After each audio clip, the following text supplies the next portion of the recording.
Welcome back to Midday. I'm always excited to get into the kitchen, and today we have Chef Romeo from Romeo's Kitchen and Spirits. How you doing? I'm great. It's nice to have you here. Nice to be back. And we were watching Vanessa down there at Rib Fest, and she's getting to eat some ribs, so it's only fair that we should cook a little bit too, right? I got to make it down there. Hopefully Sunday. This Sunday, right? Yep, and Sunday should be a little bit clearer, but it's happening all week, all the way through Sunday, Good, so you have lots of time. Awesome. All right, but what are we making here today? Today we're making what I call teriyaki mackerel and scallops. I had some teriyaki chicken last week, I think it was, and I made this quick teriyaki sauce, and I thought, man, maybe I'll bring in some seafood to go with this dish, and we'll see what happens. So, I agree. Good decision. Yeah. So, well, what we did is that we made our own teriyaki sauce. I learned this recipe from an old Japanese chef I used to work with. It's a quick one. It's really, it's mirin, soy sauce, sake, and sugar. Wow. So those four things, all the same amount, and then I would simmer it with just with ginger, garlic, and onions. Okay. Then I'll pass it through, and you have beautiful teriyaki sauce. And you just wait till it thickens? Is that kind of your sign? Well, you kind of thicken it with cornstarch a little bit, but I don't like to thicken it with that kind of stuff. But I kind of want to reduce it a little bit. It's almost like syrupy, almost the same thing as consistency of like let's just say a maple syrup. Okay, perfect. Yeah. And So, it has a good story. It's always nice to say, I got this recipe from. yeah. And when I cook at work with my cooks, you know, when I explain something to them, and I always go back to that. This is why I do it this way. So it's a really cool thing. So with the mackerel, you ever had mackerel before? I have, yes. Yeah, mackerel is awesome. Like you don't really have to do much to the fish itself. You don't have to marinate it and stuff like that. It can handle a lot of sauce as well, like teriyaki sauce, because it's a very oily fish, if you will. So what I'm gonna do is what I did is I filleted it. And then I just slice the middle part. Just two things. I want the skin to be... That's exactly what I was going to ask about. Why did you... Two things. I want it to have a little bit of crispiness to it, texture to the fish, so the skin will crisp up nicely. And also, it'll help me cook it quickly without overcooking it. Okay. And also, in the middle of this fish is a bone in there. So we take that part out, so you don't get to beautifully done. Eat it. Yeah, exactly. So again, a little salt and pepper, a bit of oil. When you use a Teflon pan or non-stick pan, you kind of don't want to put too much oil in there.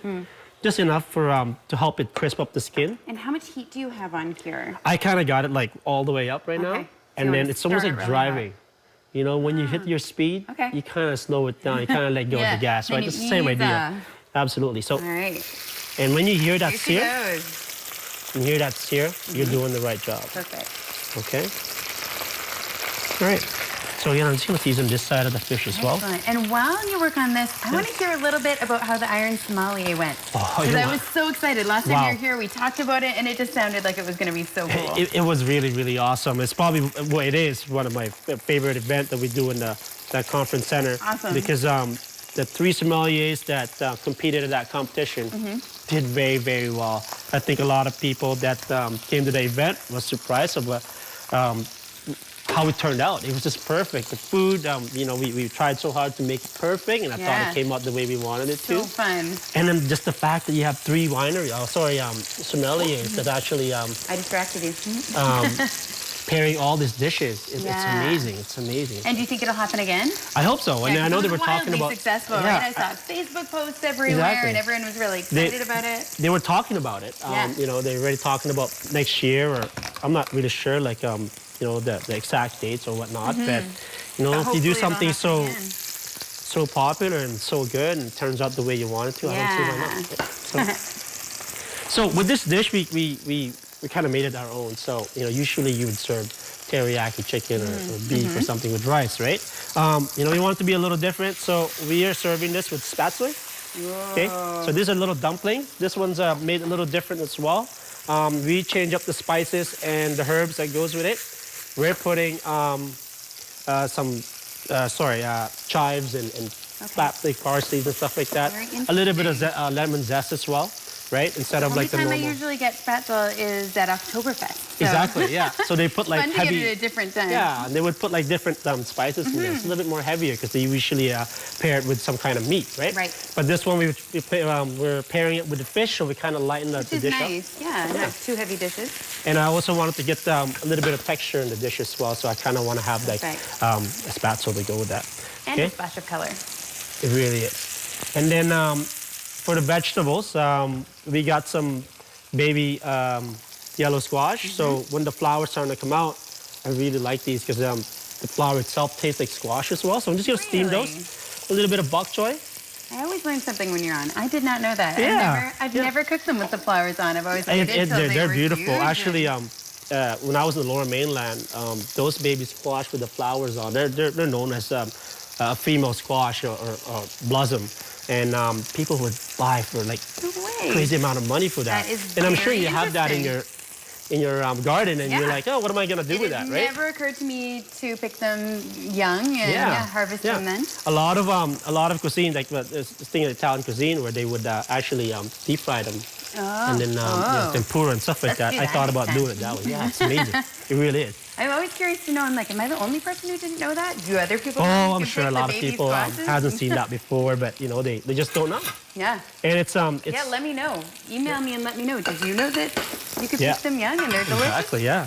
So again, I just wanted to make sure that I crisp up the skin itself. I know that by seeing like it's starting to get opaque around the fish. So watch and I'm just gonna flip it around. At this point, I'm just gonna take it off the heat, and the same thing with my scallop. See, I got the color that I want it to be. Yeah. You have a chef's fingers. Yeah, I kind of get used to it, right? So at that point, I'm just gonna let it rest there for a little bit. Really cook it up just a touch more, and then I'm gonna turn off my starch as well. Okay. And you added in some onions with that? These are green onions, the end part of the green onions. We use a lot of green onions for garnishing and stuff like that. So, but we don't throw away the back part because that back part is very tasty as well. So you kind of don't want to waste it up. So I'm just gonna use that as well. Okay. And we also have some flowers in here. Make it pretty. Yeah. Again, like this ones are these are the male ones, which doesn't have the fruit. Oh, okay. Okay. So again, we're just gonna steam it real quick. Okay. Again, the fish itself is very, very, you're pairing a dish a dish itself is a fish course, so you kind of want to make sure you go nice and light with it, right? What am I smelling that smells so good? It must be this. It's probably the teriyaki sauce because of the sugar that's going in there. It's smelling amazing at this point. Yeah. So we're gonna start plating this thing real quick here. Sure. Let me know if I can do anything to. Yeah. So if you can just stir the sauce for me to make sure it's not chunky. So we're gonna start with the fish here. Perfect to me. Right. Again, the fish, it's nice crispy skin. Right. We're just gonna put it so everything people can see the whole dish itself. Presentation is everything. It really is. We eat with our eyes, and you always want to start with something really good. Like, I definitely do. Visualize. Perhaps too much. Yeah. So again, some of my steamed vegetables. This beautiful baby squash. Yeah, and it brightened up too. It really is. Always nice. And it's in season. It's in your garden. Why not use it, right? Yeah. We actually started a little garden at work, and hence why I'm using some of these vegetables. That's fantastic. So that's about as fresh as it gets. It really does. So a little bit of that bok choy. Okay, I just steamed them real quick. Well, a little bit of sauce in there, and then I'm just gonna put a little bit of the vegetables and the starch that we have here. So again, I want a nice light dish. I want to showcase the fish itself and a little bit of that scallop, right? I kind of like the look of almost like a little garden around the fish itself. That's why I'm plating it this way. That's a fun, creative dish. It really is. And I'm just gonna... If you want to know more about Romeo's, you can visit romeoskitchen.ca as well. Check out everything that's going on there. Always fun events, such a great atmosphere. Yeah. Now we're going to teriyaki it. Yeah. So a little bit of that teriyaki sauce in the middle. Again, nice, sharp, but not too sweet. A lot of teriyaki sauce that you have now are probably too sweet, and a lot of people don't like it because of that reason. Hence why we control the sweetness. Little secret about me, it cannot be too sweet. Exactly. I have yet to eat a dish that is too sweet. It's hard to eat a dish when it's just too cloyingly sweet, right? So a little bit of my flowers, I kind of want to look at, again, almost like a little garden. And these are all edible flowers, and some of them has a little bit of spice to it. So did those come from your garden as well? Or did it did. So here's my teriyaki